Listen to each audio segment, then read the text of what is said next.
Are you losing too many sales deals?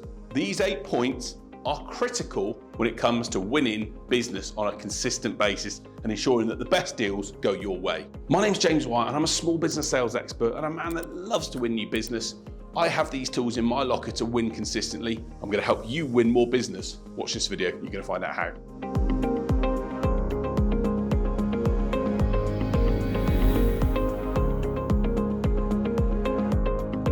So the first point is this: I don't think you've done enough research and planning into the company that you're trying to sell to. What do I mean by research and planning? I mean taking time to investigate that company by looking at their website, looking at their industry, looking at their social media profiles and the key people within the business. The very best salespeople are educators. I put a video before about how you've got to create education and content to help your audience picture a new future. And it's so critical when it comes to winning business consistently.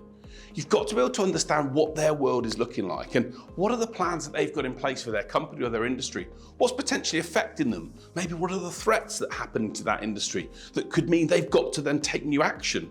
Give an example. I was able to understand when I was working with a client in the past, working in the laundry industry, how so much of that industry was facing huge challenges with growth in energy costs and chemical costs.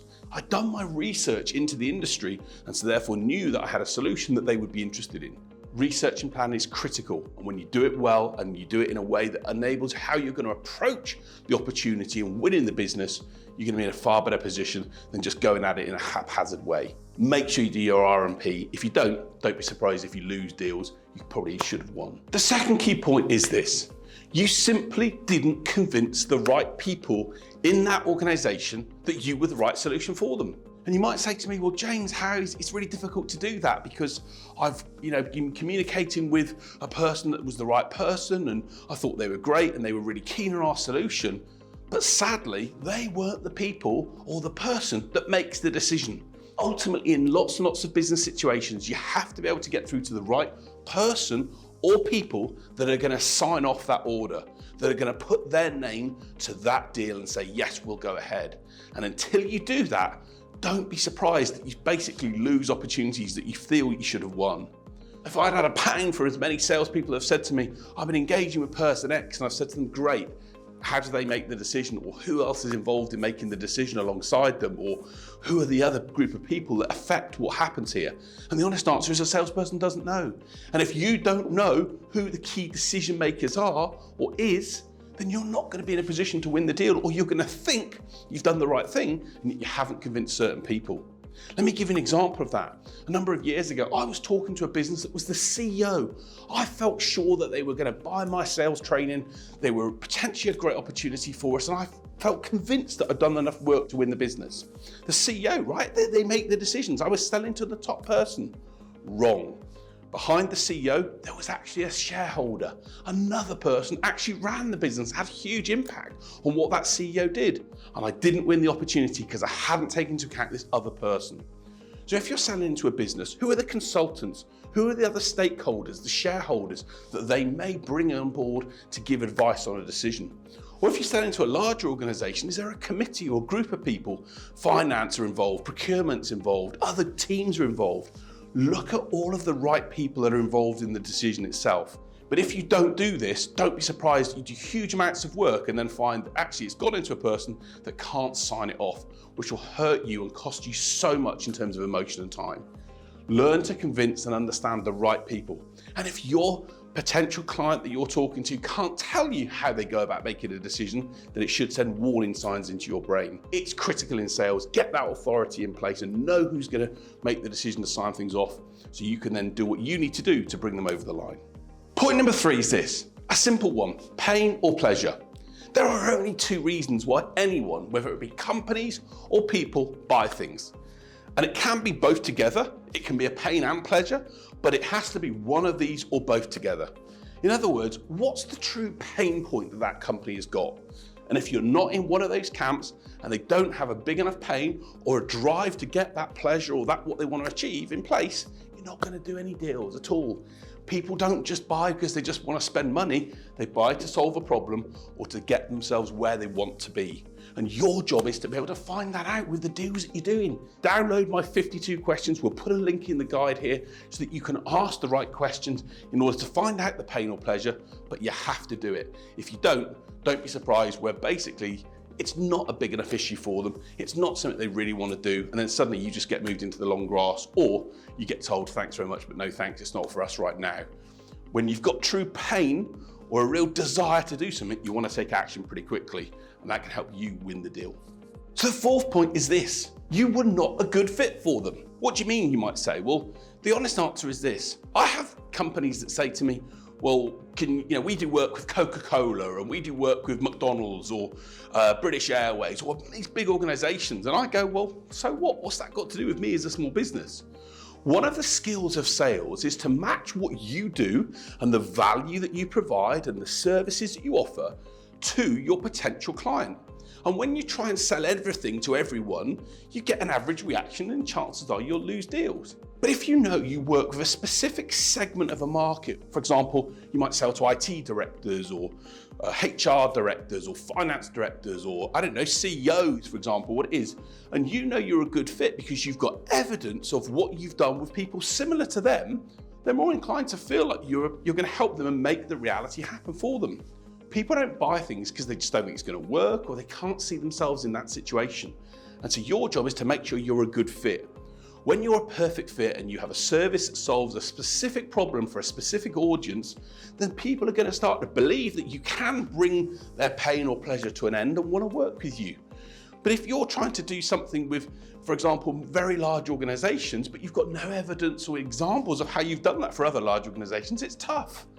I'm not saying you can't win business here, but it's a big, big factor when it comes to losing deals. There's just not a fit, whether it be culturally or strategically, between the two organizations. And it's that causes people to lose the deal.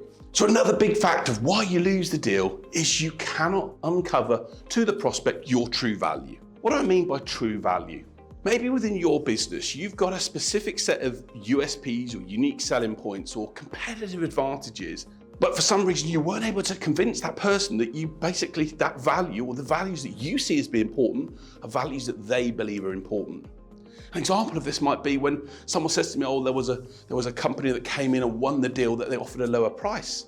It's not that price was the issue, it's just that you didn't show the prospect why it was important to value something in that way. You didn't show them what impact it would give them, how it would affect their world. You didn't uncover that true value of your brand or your service, of your solution. And therefore, when they had a decision between price and other elements, they chose the cheaper option maybe, or they chose the option around service, or they chose the option that was different to what you offered. People don't always buy on price. 27% of people will buy a premium product, only if they can see the value that it will give them. So your job as a salesperson at the right time, in the right place, is to be able to show them what value you can offer and how your solution is actually different to other people's, that you've got value, that you're worth investing time in, and hopefully give them the information they need to say yes to you rather than no. So the sixth point is this, and it's such a critical point when it comes to sales that I literally sometimes cry when I hear people tell me, oh, James, guess what? We've been asked to quote for a proposal. It's amazing, it's fantastic. Oh, it's such a great deal and we're so excited about it. And I go back to them and say, okay, tell me a bit more about who else has been asked to propose this. And you've been asked to provide a quote in 4 days. Okay, tell me a bit more about that. And people say, no, it's really exciting. I talked to them and they're keen to work with us. But in most cases, all that you're doing is you're basically making up the numbers. What do I mean by making up the numbers?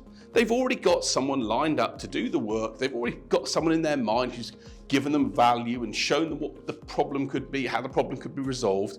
And basically, their procurement team, or maybe they just want to get a quote just to basically check that they're not being overpriced. Ask the other person as to why they've asked you to get involved in the process. What is it about your company they really like? If they just say to you, oh, well, I saw you on a website somewhere and I thought I'd ask you to quote, then don't be surprised when basically you find out 3 or 4 days later or weeks later that you've lost the opportunity. It was already going to someone else and you just spent your time for no reason at all. You had no chance of winning it in the first place, let alone giving up your time to make it happen. Don't fall into that trap. Don't be a person that's making up the numbers because it's your time that gets lost as a result. Identify with them.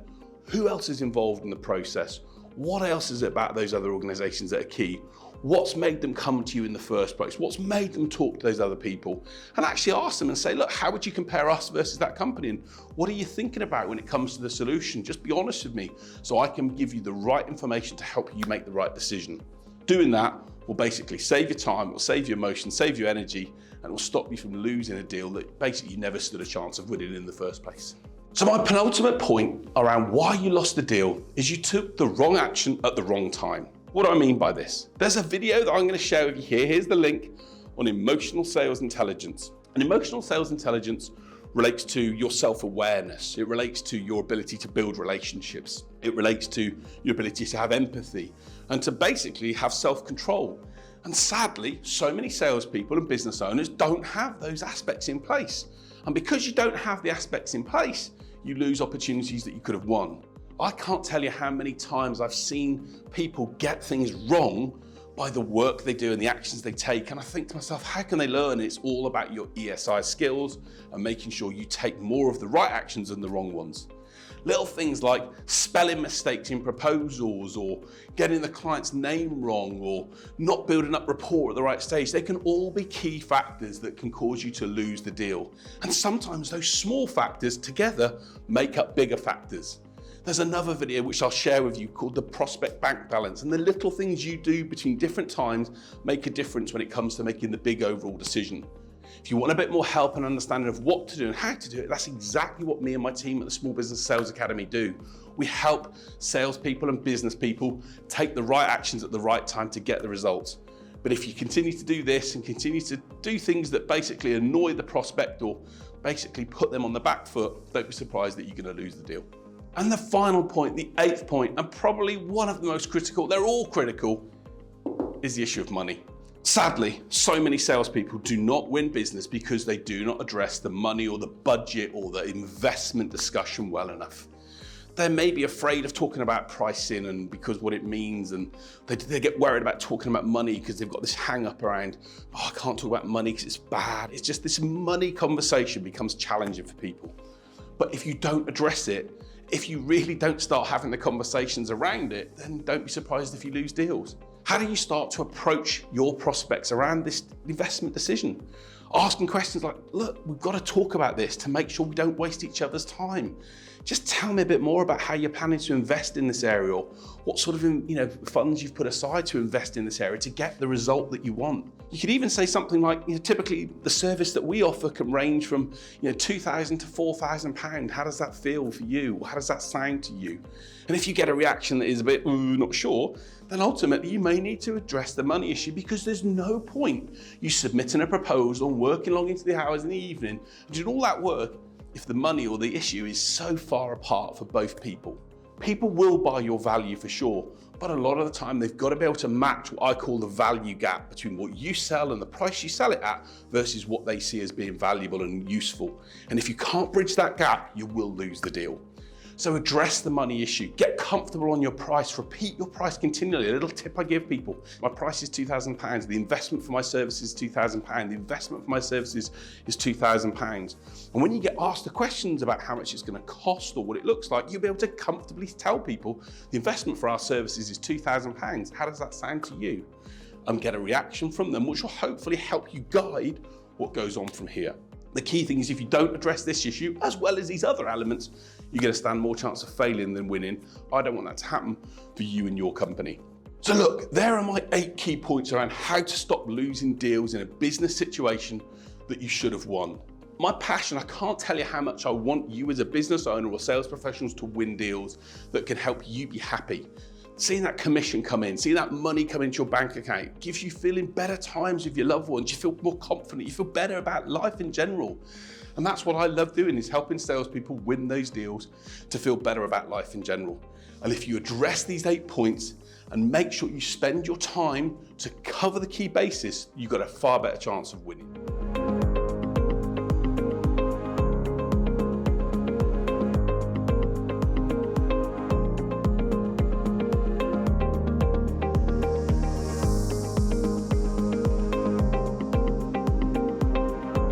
My name is James White, small business sales expert. I love selling. I want to help you learn how to sell. And if me or my team at the Small Business Sales Academy can help you in any way, let us know. But I hope you've enjoyed the video. If you have, share it with colleagues, share it with people that have lost deals as well. Let's get more people winning business they should have won, not wasting emotion, not wasting time, and us all smiling and feeling good about where our companies and businesses are. Thanks for watching. See you next Saturday.